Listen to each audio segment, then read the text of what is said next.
Your time. All right, let's get ready to dive in. We thank you all for joining us for our third webinar in our monthly series that we're hosting throughout this year. Today, we're going to be covering the retirement rules, understanding the Secure Act 2.0. We're going to be presenting today. It's going to be myself, Josh Fisher, and Emmett Corboy covering some information with you. Got about 45 slides to go through, so it's a good deal of information. We're going to cover a lot, and as always, at the end, if you have questions, or more importantly, if there's anything specific that you want to get together and discuss, we'll be glad to set up a time and spend an hour with you, kind of covering anything on a case-by-case basis as you have questions, and make sure that we get everything covered for you. I'm going to kick things off and just kind of talk about what is the Secure Act. And the Secure Act 2.0, it's an acronym that stands for Setting Every Community Up for Retirement Enhancement. It passed, and it's actually the most significant piece of retirement legislation that we've had in a while, because the original Secure Act was passed in 2019. There's roughly about 100 provisions, mainly tied around retirement plans, that we'll get our arms around and kind of cover some of those key challenges and assess those implications. But the good news is that there's a number of numerous benefits to investors relating to just more time to save, more ways to save, and just having applicable use of retirement accounts for different uses that may come up in your everyday life. So as we dig into some of the highlights of the Secure Act Parts 1 and 2.0, the first part was passed into law in December of 2019, and version 2.0 was passed in December of 2022. Impact's pretty far-reaching, from those in the silent generation and boomers who are thinking about estate planning, to boomers and Gen Xers who are focused on retirement, all the way down to millennials and Gen Zers who will be the recipients of the great wealth transfer in the coming decades. As we all well know, taxes are complicated, and they kind of impact the way we plan, save, and prepare for our future, especially as it comes to retirement. So generally, the new rules are very savings friendly. However, they require everyone to kind of reevaluate their financial strategies in order to just capture the opportunities that they present. In addition, government sees businesses as the conduit to help expand and promote retirement savings by their employees. So this has a lot to do for employers as well, by increasing offerings within the workplace to help people especially save and generate more as time goes on. So I just want to make sure you understand how the changes might impact you and your family, and if relevant, your business. So as we go forward, let's just kind of keep going, and I'll keep rolling through things. General caveat, everyone's tax situation is a little different. You should always consult a tax professional when it comes to your specific tax situation. I'm not a tax professional, and I don't give any tax advice. But we do help people understand how the tax code and other rules could impact their financial strategies, investments, and then help develop a strategy for retirement that takes taxes into account. So one of the things that you may be thinking are, what parts of the Secure Act will specifically impact me and my plans for retirement? And so as we go into today's webinar, we're going to cover 4 key areas and break this new law down for you. So the Secure Act's giving you more time to save for retirement, and it's going to provide great opportunities to save and reduce taxes. So what does more time to save mean? There's multiple positive changes to age limits, some allowing you to contribute longer to your retirement plan, others allowing you to hold off on taking mandatory withdrawals from retirement. So let's take a little further look into that. In the past, savers were forced to withdraw money from their retirement accounts at the age of 70 and a half. Whether they wanted to or not, that was just the magic age. The IRS said, look, you've been saving in these retirement accounts and deferring the taxes on this. Now it's time for us to collect our revenue from it in terms of taxes. Those withdrawals are often called required minimum distributions. Sometimes we shorten that down to RMDs. The Secure Act has increased the age that you'll actually be forced to take those distributions all the way to age 75, depending on your current age. So as you see on the table, if you're born between 1951 and 1959, when your required minimum distributions will take place will start when you actually turn 73. Those born in 1960 or later will not start taking RMDs until age 75. So this gives your time more money to grow tax deferred, tax free. But remember, however, building up some of the larger IRA accounts means in the future, when you do take those distributions, the distributions will also be larger in the future, which ultimately can have tax consequences when it comes to drawing down your retirement assets.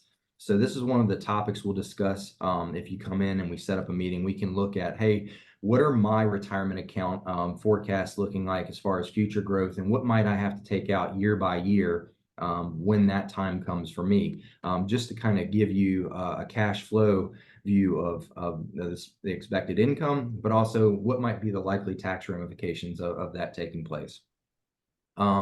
Traditionally in the past, failure to actually take an RMD actually resulted in a penalty. It used to be a 50% penalty of the distribution amount. Now that's been reduced to 25% with the Secure Act 2.0. And it has a 3-year look back, so that further reduces you to only 10% if you kind of correct it within a timely fashion. So if you forgot to take one year, as long as you address it, there still might be a penalty, but it'll be a significantly reduced penalty overall.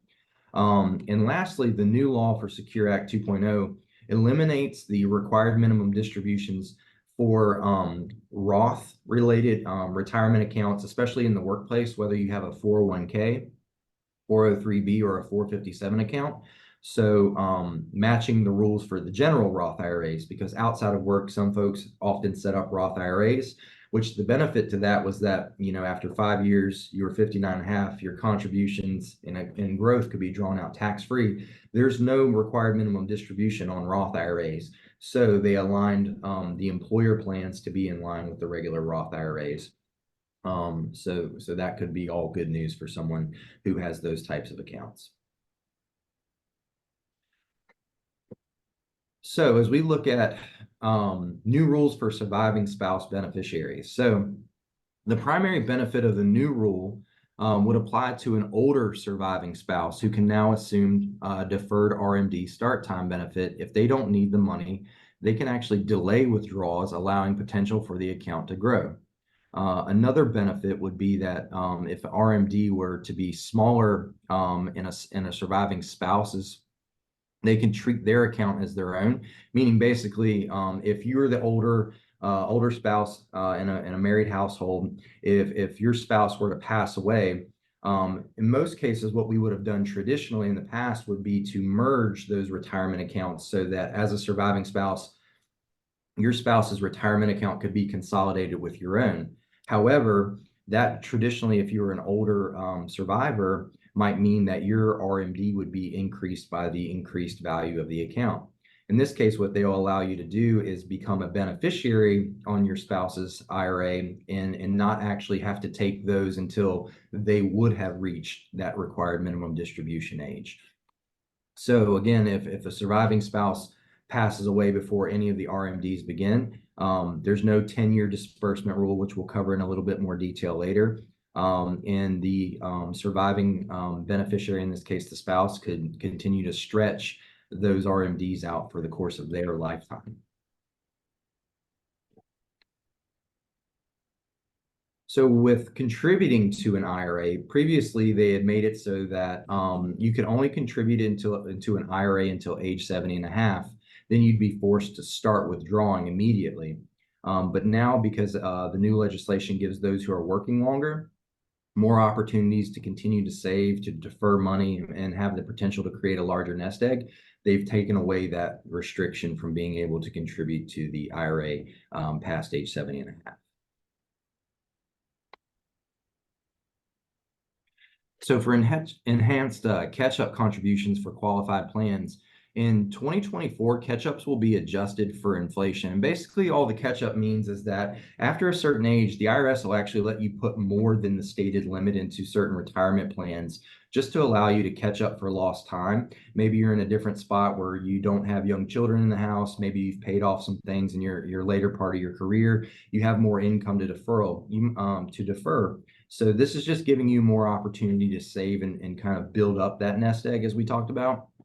But what's really unique is that starting next year in 2025, There's a special enhanced contribution that's been created for a narrow bracket. Those between age 60 and 63, they can actually put an additional 10,000 or 150% of that regular contribution amount, which was 7,000. So it's whichever is greater. I mean, excuse me, whichever is less, or 5,000 or 150% of the regular catch-up amount to simple IRA plans. So again, it's just modifying some of the older rules to allow people to put more away as time goes on.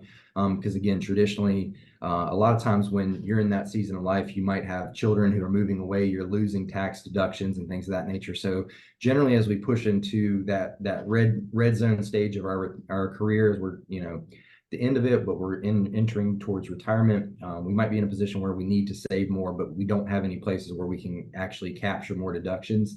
This is allowing for that to take place. So as we look at it, this table frames up the catch-up contributions by age. So if you're 49 or younger, there's no catch-up contribution that's available. You would just be subjected to the annual contribution limits, whether it be for a retirement plan or work or just a personal IRA or Roth IRA. However, if you are over 50 and between 50 and 59, or 64 and older, you can put an additional 7,500 away. And then that special treatment comes into play between 60 and 63, where you can actually do the 10,000 or 150%, 7,500, 2024. Bottom line here is that the rule changes just allow for participants in IRAs, 401ks, 403bs, simple plans to contribute more to the plans each year, just so that you can keep setting the money aside each year, which is obviously great news. You'll just defer taxes and grow more savings in your retirement years. So if you're thinking, these rules made me think I should consider putting more money aside for retirement. And it's a good thought, because that's what the Secure Act rules were kind of meant for. And it's also meant to help people have, the option to save in Roth retirement plans through work, have auto enrollment so that, they're automatically placed into retirement plans and kind of forced to save. It's also meant to help part-time workers and help young families and professionals. And Emmett's going to talk a little bit more about that. Yeah, Josh, thanks so much for teeing me up so well for key 2 here, which is how the Secure Act gives you more ways to save for retirement. So in the coming slides, we'll kind of address some of these changes, particularly focused on workplace retirement plans. And one of the biggest ones there, obviously, is the 401k. So we'll talk a lot about that. First, looking at Roth account changes at work, significant number of changes, when we look at Roths, both for personal IRAs, as well as in employer-sponsored retirement plans, such as 401ks. In 2023, the addition of employer contributions to the Roth side of the equation, became an option. So, previously any employer match or anything along those lines had to go into the pre-tax side of the 401k. Now, employers can match into a Roth account for their employees. Now, it's not mandatory or automatic for employers to do that. It is up to their kind of discretion, but that is something that can, be done. Josh mentioned catch-up contributions earlier. One thing to note there is for employees who make over $145,000 per year, if they're looking to really funnel a lot of money aside, or want to take advantage of those catch-up provisions, that additional catch-up has to go into a Roth account moving forward. So that kind of is a backdoor added tax in some ways, because previously, if you were maxing out your 401k, maxing out your catch-up, and going all pre-tax, now you're going to have to add some of that into the Roth, which means that you're paying taxes on that now.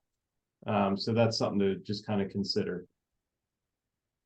And another thing that we'll just kind of mention again, the elimination of RMDs for Roth accounts within employer-sponsored plans. I know Josh touched on that earlier, so I don't want to beleaguer that point, but that is something to mention as well. The next thing, kind of talks about auto enrollment.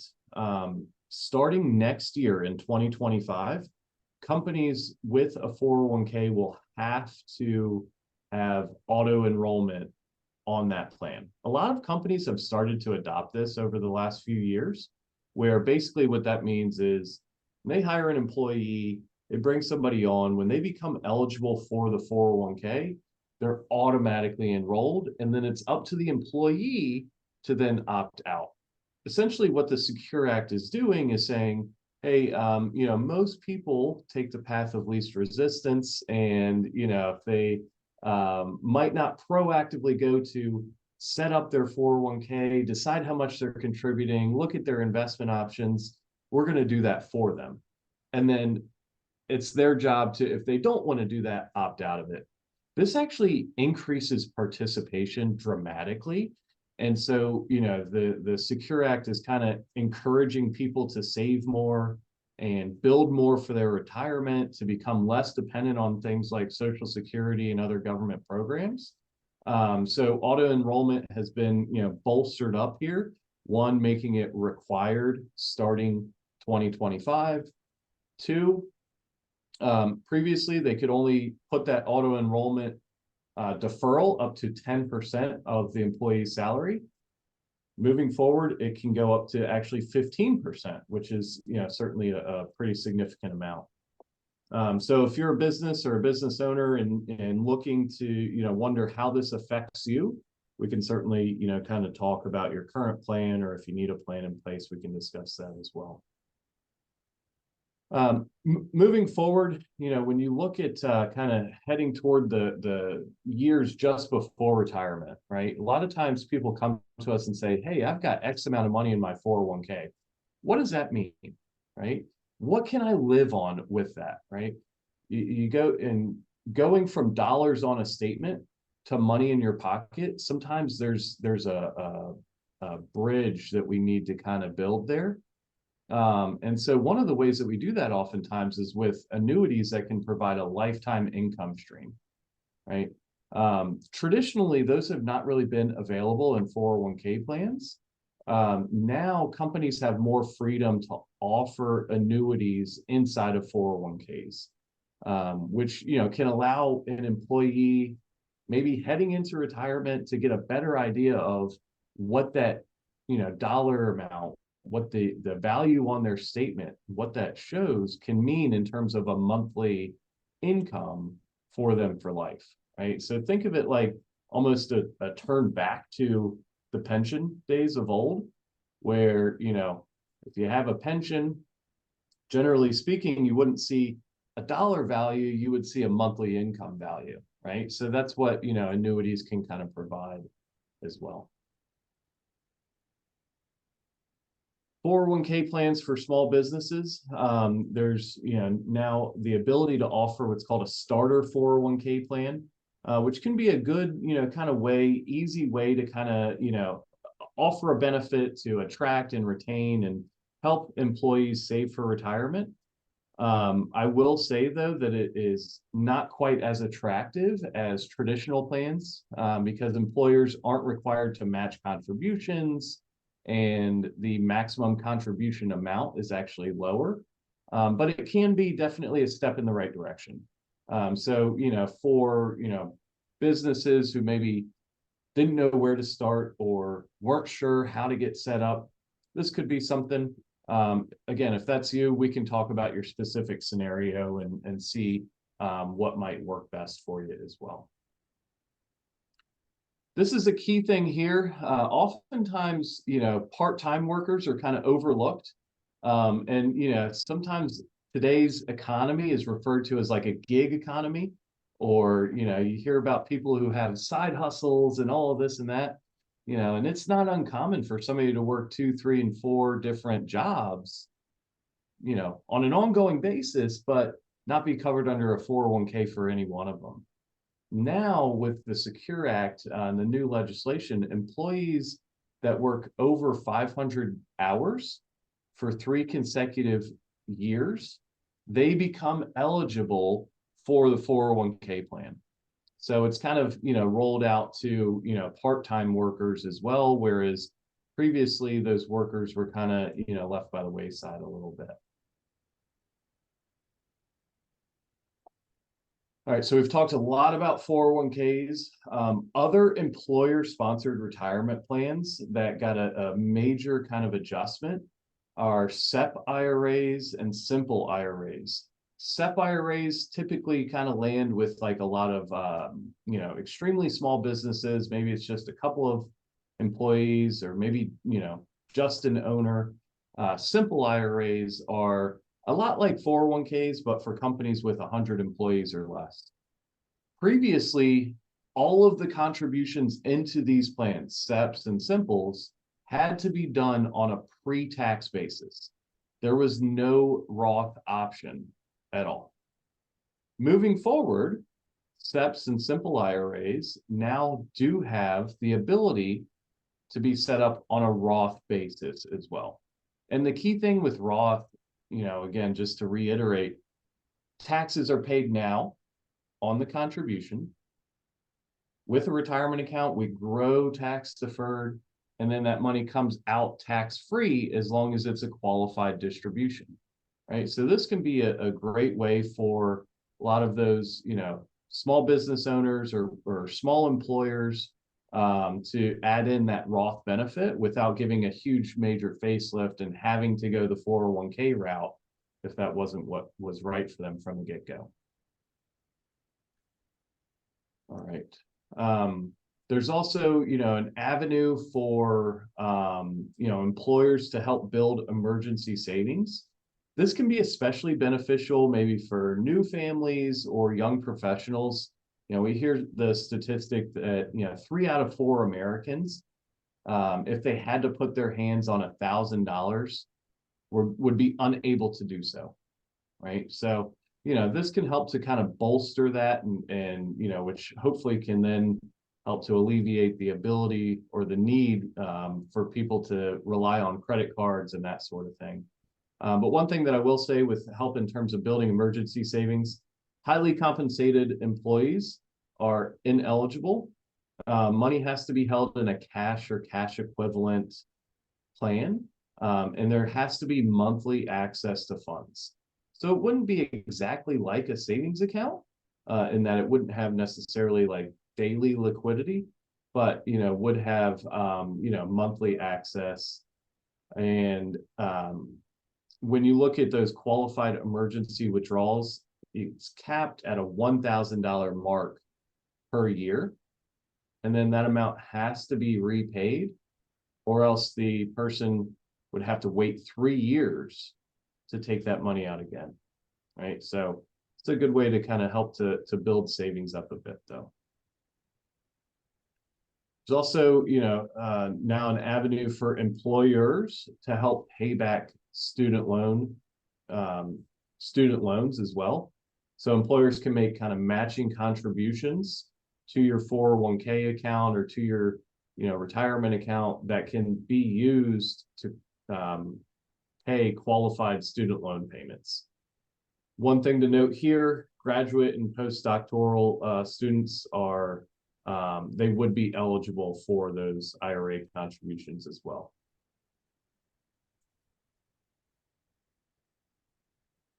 Another, kind of going back to what we talked about with the annuities within 401ks, new rule requires that 401k statements include a lifetime income disclosure, which can, again, kind of help to then visualize, I have X amount of money in here. What does that mean for me in terms of lifetime income? What does that mean that I can depend on for my retirement years? So the benefit is that you would be able to see how your 401k savings can translate to monthly income in retirement. So, as you'll kind of see, you've got more time to save now, but the Secure Act is, more broad reaching than that as well. Josh is going to highlight some areas within the 529 and long-term care realm that the Secure Act made some adjustments as well. Perfect. Thanks again. Yeah. So we just want to be, well informed and just know how to handle our money. So I'm just going to cover some of the parts of the Secure Act that'll give you some new ways to use your savings. You'll have a new option for making charitable donations that could make you a little bit more tax efficient. Also going to learn a little bit more about maximizing college savings accounts, the 529 plans, in some different and interesting ways. And then finally, there's going to be some reasons why you can take money from your retirement accounts if you need to without paying an early withdrawal penalty, which could also be attractive in different situations. One of the things that happens after you turn age 70 and a half is that you may be eligible for what are called QCDs, or qualified charitable distributions. They were actually introduced in the year 2006 to help people who were 70 and a half satisfy their required minimum distributions by making a charitable gift with the money from their IRA account. So it's pretty unique if there's a charity or qualified organization that's near and dear to your heart. Let's say that you're in that situation where you're forced to take those required minimum distributions, and you may not specifically need that income, nor do you want the income tax liability. So in this case, what it would allow you to do is defer that or take that distribution from a retirement account and actually gift it to a qualified organization, income tax free. So if certain rules are met, and mainly that organization being a qualified organization, a person can actually directly transfer up to $100,000 a year annually from their IRA to a qualified charity of their choice. And again, that distribution would satisfy their RMD, and that would basically allow them to give a gift to an organization that they might be affiliated with or just be very very interested in giving funds to. So in 2024, the new law maintains that the maximum transfer at 100,000, but going forward, they will adjust that number annually for inflation. So as time goes on, we expect to see that maximum transfer amount go up. And it's just important to note that it must be a qualified charitable donation. So it's best to check with a tax advisor, because there's some organizations, it could be a private foundation, for example, that may be ineligible for the donation under this law. So while they could still get the funds from you, you could still be on the hook for the tax liability, and we wouldn't want that on your plate at all. And so actually going back to 2023, the qualified charitable distribution law allows for sometimes what's called a one-time split gift into an interest annuity, and we can talk more about those offline if you have a question about that. But they're called a charitable remainder trust that you can defer funds into, and that can split money off over many years into different organizations. So if you want to have a follow-up conversation about that, be happy to have those with you. Using 529 accounts. So when we first started implementing 529 accounts, a lot of times when we're sitting across the table and we're speaking with parents or grandparents that want to set up something for their child's future, the biggest question happens is what happens if they don't go to school? That was the main hurdle to cross as to why not start a 529. But with a lot of these new provisions, they've really opened up all the different avenues for you basically utilizing unused 529 funds, and just making them more applicable and more use, so that as you're saving in that 529, you have less likelihood that the money could be saved in vain, essentially. So now this rule will allow you to use money originally set aside for your kids' or grandkids' education, and instead of dipping into savings earmarked for retirement, investors who have 529 accounts can now withdraw up to $10,000 to repay student loans, which is a pretty nice benefit there. And we just know that student loan debt is pretty high in our nation, and so this provision is one way that savers may find relief, and just allowing them to put less money towards student debt and more towards their retirement savings. A related change is that the 529 monies can also be used now for apprenticeship programs, provided that they're registered with the Department of Labor. We know, and we've seen this more recently, that less students are actually opting for the route to go to 2 or 4 year school. They're going straight into trades, which we absolutely need in this nation, and they actually do really well for themselves. So now they can use 529 money to actually pay for the cost of those apprenticeship programs to get them started and get their working career off to the right foot, and just have a way to fund them. And just in case you didn't know, you can actually take out $10,000 a year from a 529, withdraw it to cover just K through 12 education, whether it's at, public or private school, just for the cost of that. And that's one of the new uses of the 529 plans that was actually implemented back in 2017. One of the coolest features that they've added in changing the rules with 529s is that um, in the event that maybe we save too much for education, maybe we're just blessed to have a situation where a child got a full ride, or a lot of scholarships were on the table, and we actually ended up having money left over. Now that money actually can be converted over to a Roth IRA.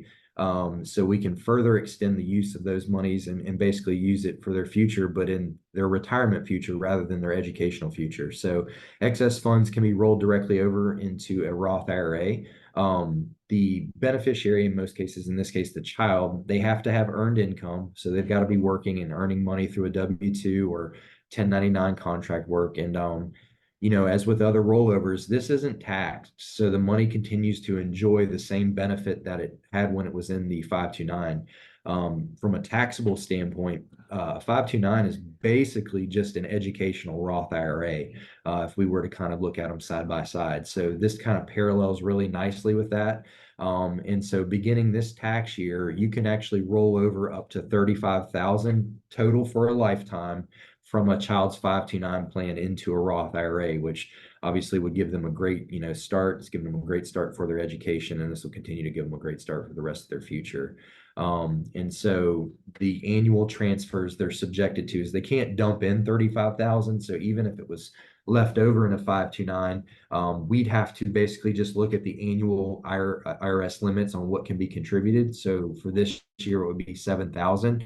So they could effectively move 7,000 from that 529 over the course of 5 years and basically max it out from that standpoint and deplete a 529 and just roll those funds over. So it's 35,000 lifetime, subject to the annual contribution limits.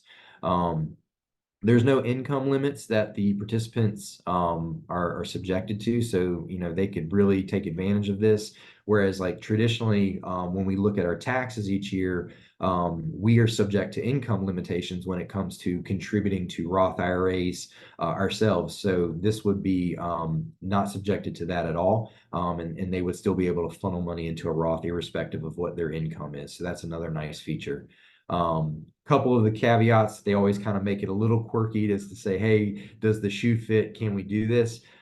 So the first rule is that the 529 has to be in place for about 15 years before it's eligible to be rolled over to that Roth IRA. And then money added during the past 5 years can't be used. So we've got to have that little bit of time lapse before that newer money that went into the account has been in there for that amount of time. And then if you max it out 7,000 in that transfer sense, 7,000 a year, the better they can't add money from other sources. So each year, remember that those Roth IRAs are subject to annual contribution limits. So if we moved 7,000 over from a 529, they also couldn't be contributing to that Roth IRA because it would be more than the maximum allowable amount. So again, it's one of the little nuances, but we would help kind of orchestrate that, keep the sources of funding straight, and make sure that if they still needed to save in other places, guiding them and directing them on how to kind of do that sort of thing. But overall, bottom line is just that we've got some flexibility now if we have excess funds in 529. So we're not just stuck with, okay, well, if they don't go to school, worst case scenario is I'll just close the 529, pay income taxes and a penalty on my gains. We've got really some viable options as far as how to kind of continue to use those funds for their future. And like I said, just help them jumpstart their retirement. So, each solution is obviously going to be dependent on your situation, but just want to make sure that you were aware of it. Switching gears, now with Secure Act 2.0, several items have been added to the list of penalty-free withdrawals that you're allowed to make from your qualified retirement accounts before 59 and a half. On the front end of the presentation, we were using a lot of stuff talking about with RMDs, we were using 70 and a half. With most retirement accounts, 59 and a half is the magic rule or magic age that the IRS gives us as a rule to say that's the earliest that you can get to your retirement account without, incurring a penalty. A lot of times when we draw out money from retirement accounts, we always will pay income taxes unless it's a Roth vehicle in that case. But, the worry is that, we pay income taxes plus the early withdrawal penalty. So in this case, there's going to be some scenarios where we can use funds from our retirement account prior to 59 and a half. You still pay income taxes on the distributions, but there's a waiver for the penalty. So paying for long-term care insurance premiums is now one of them. And it's a tremendous benefit just because, obviously as we age, more and more of us will probably encounter a major long-term care issue, such as home medical assistance or living in a nursing facility and needing, skilled care. So, the high cost for that care and an unplanned critical illness or health crisis can be catastrophic for families. And unfortunately, Medicare doesn't cover much in that respect. So, the average cost for a private room in a nursing facility could be, about 100,000 depending on where you live. And a lot of times long-term care is, forgone insurance because people think it's way too expensive. But, this rule makes it a little bit more affordable and tax friendly.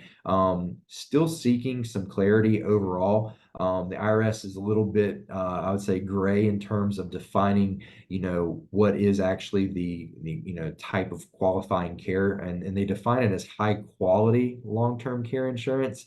So, a lot of times the only issue with some of these laws being written is we don't get formal clarity from the IRS immediately, which I know is just a headache in and of itself. It's like we write laws, but they don't make sense and we still don't have clear rulings on them. This would still be one of those instances. We just need to make sure that if we are dispersing it again, that we've got full clarity with respect to that so that we're not putting any adverse tax situations. If you have any, financial concerns about family health history or health issues, again, this is a great reason for us to just have one-on-one conversations just to kind of look at some planning options around that, look at your circumstances and just see, does it make sense to have long-term care insurance and does it make sense for you? All right, so this is also a new change is that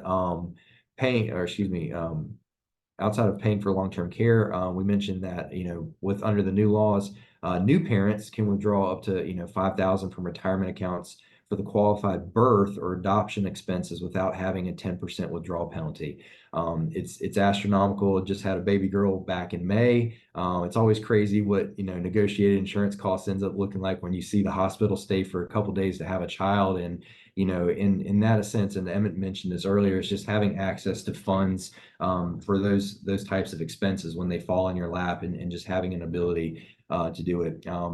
Don't necessarily encourage taking money from retirement for something such as this because we don't want to, deplete your future savings to cover costs today if we can, obviously plan and prepare for it. But now this is an avenue that is available without penalty that we can take advantage of as far as that goes, and make that available for new parents. So, and then under other circumstances, we do have penalty-free withdrawals. So that would also include withdrawals from a retirement account to help cover for someone who's terminally ill, for victims of domestic abuse, and then just for public safety workers, which now include firefighters and others, just to make, used for expenses that are covered under like a federally declared natural disaster. And this is actually retroactive to disasters occurring up to 2021 and later. And it allows for a maximum distribution of $22,000, which can be taken out and repaid over 3 years. Retirement plan loans for people living in disaster areas are actually increasing as well from 50,000 to 100,000. So it's just making funds available in those unique circumstances for folks to just give a little bit of flexibility, especially in hardship or, medically adverse situations as far as that goes. So as I get ready to turn it back over to Emmett, undoubtedly, there's some of you in the audience who've, accomplished savings enough for retirements, and we're just excited for what you've done and what you are doing and taking steps. Because I read something earlier this week that, kind of made me smile, and it said, one of the hardest things to do is saving in your 20s. The other thing that's really hard to do is work in your 70s. So, we just want to kind of commend you for kind of, working with us, having the opportunity to have conversations, putting that best foot forward and making sacrifices to prepare for your today, tomorrow, and your future. And so as you start thinking about the next generation and estate planning and wondering, what do we need to know about leaving these IRAs to our kids? Is that still allowed under the new rules? I'm going to let Emmett kind of talk a little bit more about that and wrap us up. Yeah, thanks so much, Josh. And actually, can you go back to that last slide for just a minute? Sure. I think that this kind of piggybacks really nicely on, if I'm not going to read that quote, but if you just look at that, piggybacks nicely on those two previous slides about penalty-free IRA withdrawals. Oftentimes, when we sit down with the client and we kind of get their full financial picture, their largest asset outside of their home, in many cases, is their 401k or IRA, right?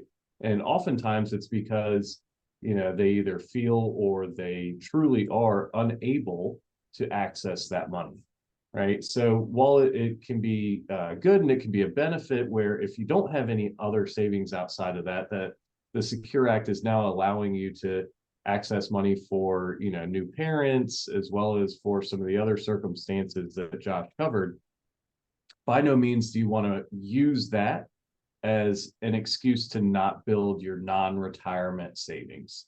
It's critical to make sure that we're looking at the overall financial picture and, building things in, short-term, medium-term, and long-term type of accounts so that you can get to that point where you have large IRAs and will be comfortable in retirement as well. So that being said, we'll get into key 4 here. Which this one is, the first 3 all were kind of good news and enhancements. This one is not so much good news. It used to be that, when your kids would inherit your IRA, or, if a retirement asset was passed from one generation to the next, that they could defer that, account throughout their lifetime through taking required minimum distributions that could go basically in perpetuity. Now, the IRS is saying, okay, well, there's no more of that. And this was kind of, referred to as the stretch IRA, where it could be stretched throughout the beneficiary's lifetime. Now, your kids can still inherit your IRA, but they can only defer that for up to 10 years. And so they have to take a required minimum distribution each and every year. And then it has to be done. Everything has to be out of that account within 10 years now as well. This includes also for Roth IRAs. You think Roth IRAs, well, the IRS has already gotten their tax money on those, might not, pertain as much to those. But in fact, beneficiaries of Roth IRAs still must liquidate these accounts over a 10-year period. Right. This can have a lot of kind of repercussions for the beneficiary when they withdraw the money, especially from a pre-tax account or a traditional IRA. They will have to report that as income and pay taxes on it. This can potentially also kind of trickle into, oftentimes you have somebody who is, if you think about just a family situation, right? Let's say grandma passes away, passes her IRA to mom. Mom has a child going off to college, right? If mom now has to take required minimum distributions at, 10% of grandma's account, well, that can potentially impact that FAFSA, which if you've ever gone through, the FAFSA or have kids in college or anything, how kind of nitpicky that can be about your income. So that money being added to your income can impact the potential, kind of aid that, a child may get for college as well. There are a few exceptions when it comes to that 10-year rule. One, as Josh kind of alluded to earlier, surviving spouses, this does not pertain whatsoever. So spouses still have kind of control over the required minimum distributions outside of it has to be done over 10 years. those who are disabled or chronically ill beneficiaries, who are not, more than 10 years younger than the original owner, they have kind of the ability to defer things a little bit longer as well. And minor children, for them, the 10-year clock starts at the age of majority. So that does kind of give a little bit of a leeway there as well. Now, we deal with some clients who they inherited accounts, and back on the last slide still, they inherited IRAs or 401ks in say 2015 and have just been taking those required minimum distributions, year over year, taking a minimal amount out. Nothing changes for those. It's only for accounts inherited in 2020 or later. Right, so nothing changes, for accounts inherited prior to 2020. So some things to really think about in this, death of a stretch IRA, as we'll call it. There are a number of other options that you should look at, right? And just additional things to kind of explore. One, if you have pre-tax money, pre-tax IRAs, traditional IRAs, does it make sense to convert that to a Roth IRA, right? And there are things that you would want to consider about your taxes, your tax bracket, your Medicare income bracket, right? And how all that can be impacted.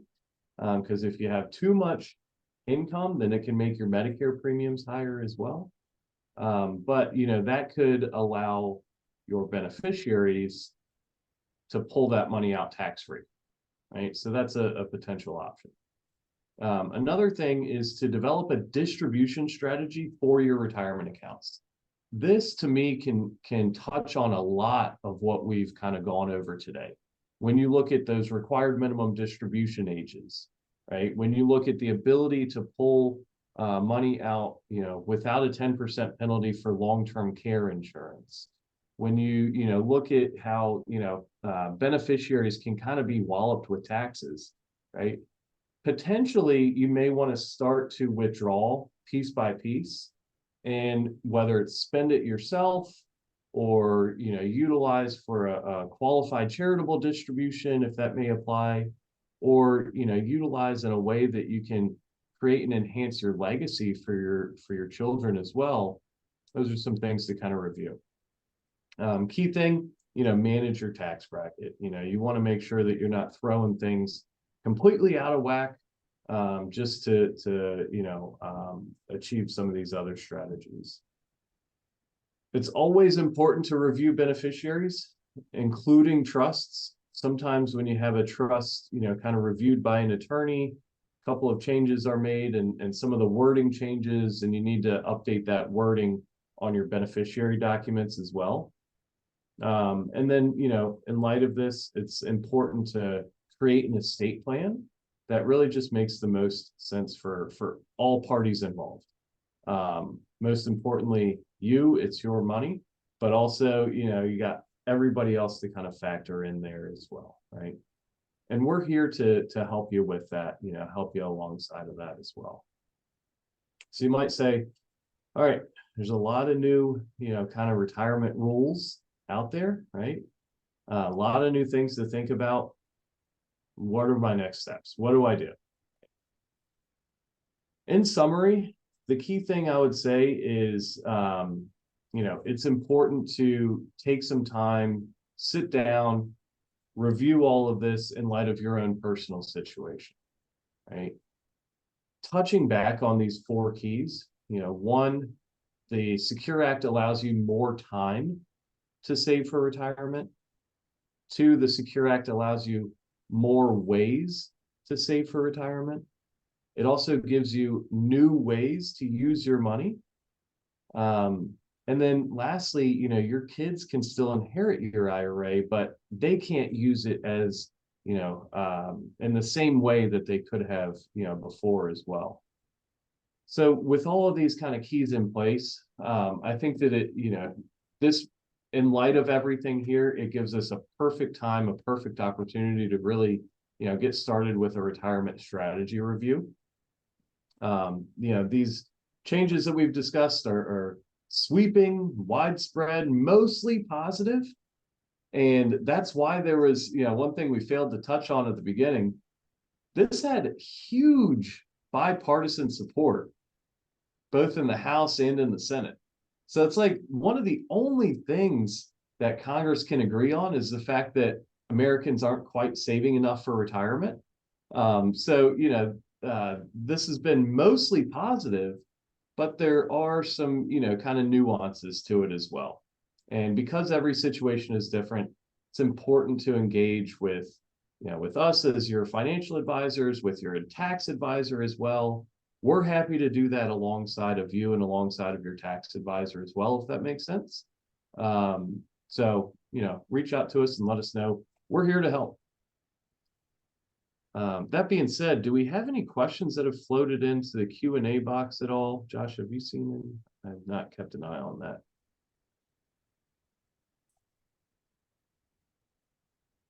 All right, I don't see any at this time. I'll give everybody just kind of a couple of minutes. If they wanted to enter in any questions, if you have any questions, you can put it into that Q&A box in Zoom as well.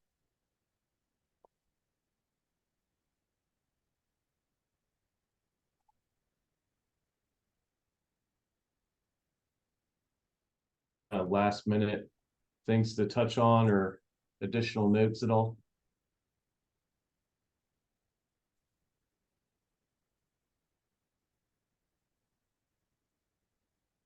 Josh? No, I don't have anything further to add. I mean, the biggest thing for us is that we just want to make sure that we're keeping you all abreast of, these changes as laws being implemented. They may not have even formally trickled down to some cases like your workplace or, in some of the conversations that we're having, we're making sure that does it make sense? Is it appropriate to have conversations about, IRA conversions to Roth and just, looking at it from that standpoint. Because what we do know as it pertains to conversions is that we know what tax brackets are today. What we don't know is what will they be in 5 years, 10 years, or 20 years. So, having control over some of those conversions and just kind of creating a future plan to, take Uncle Sam a little bit out of the equation, even though he's very much involved as those retirement accounts have ballooned up over the last 20 years.